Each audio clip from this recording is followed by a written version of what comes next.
কানুনের বিরুদ্ধে আওয়াজ তোলা বন্ধ করে দিই, মনে রাখবেন কিয়ামতের দিনেও কিন্তু আল্লাহর কাছে জবাব দিতে হবে।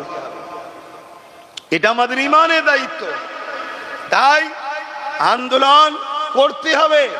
আপনারা আম মানুষ, আপনারা কমসে কম বক্তব্য যদি দিতে নাও পারেন, আপনারা সুপ্রিম কোর্টে যদি যেতে নাও পারেন, আপনাদের ঘরে সেই সকল মানুষদের সাথ দিতে হবে যারা মাইকে দাঁড়িয়ে এই কালা কানুনের বিরুদ্ধে বলবে।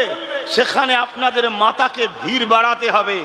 লক্ষ লক্ষ মাথার ভিড় যখন বাড়বে, যারা বলবে তাদের বলার স্পিচ পাওয়ারটাও বাড়বে, তাদের কথা সমাজে গ্রহণযোগ্যতা বাড়বে। আস্তে আস্তে আপনাদের দ্বারা আরো এমন এমন লোক পাওয়ারে আসবে যারা নওশাদ সিদ্দিকীর মতো আবার সুপ্রিম কোর্টে যাবে, আরো কেস বাড়াবে, আরো লড়াই করবে। সেটা আপনাদেরই ওয়াকফ কালা কানুনের বিরুদ্ধে আন্দোলন আপনাদেরই হবে। খুব ঠান্ডা মাথায় বুঝবেন। আল্লাহ নবী বললেন, অন্যায় দেখলে হাত দিয়ে রোখো, যদি হাতে ক্ষমতা না থাকে মুখ দিয়ে রোখো, যদি মুখে ক্ষমতা না থাকে অন্তর থেকে ঘৃণা করো। এই তিনটের মধ্যে কোনোটা না থাকলে তার মধ্যে ঈমান নাই। ধরুন উদাহরণ দিয়ে বলছি, কেন্দ্র সরকার, জালিম সরকার, ফ্যাসিস্ট সরকার, দেশ বিরোধী সরকার, সংবিধান বিরোধী সরকার, সে আজকে আইন তৈরি করছে, জুলুম করছে।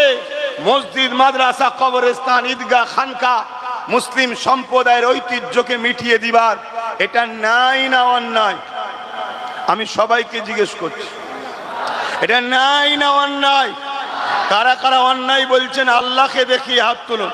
যে যেখানেই দেখেন মাইকের আওয়াজ পেলে হাত তুলে সাক্ষী দেন, এটা নাই না অন্যায়?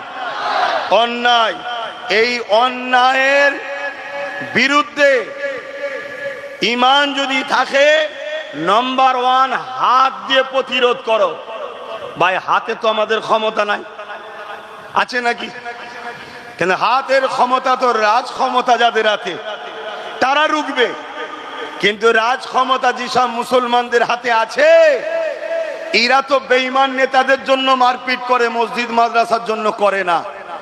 এরা বেঈমান নেতাদের জন্য লড়াই করে, মসজিদ মাদ্রাসা কোরআনের জন্য লড়াই করে না।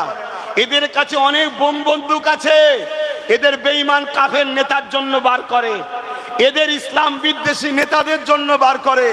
আল্লাহর ঘরের জন্য এরা কখনো বার করবে?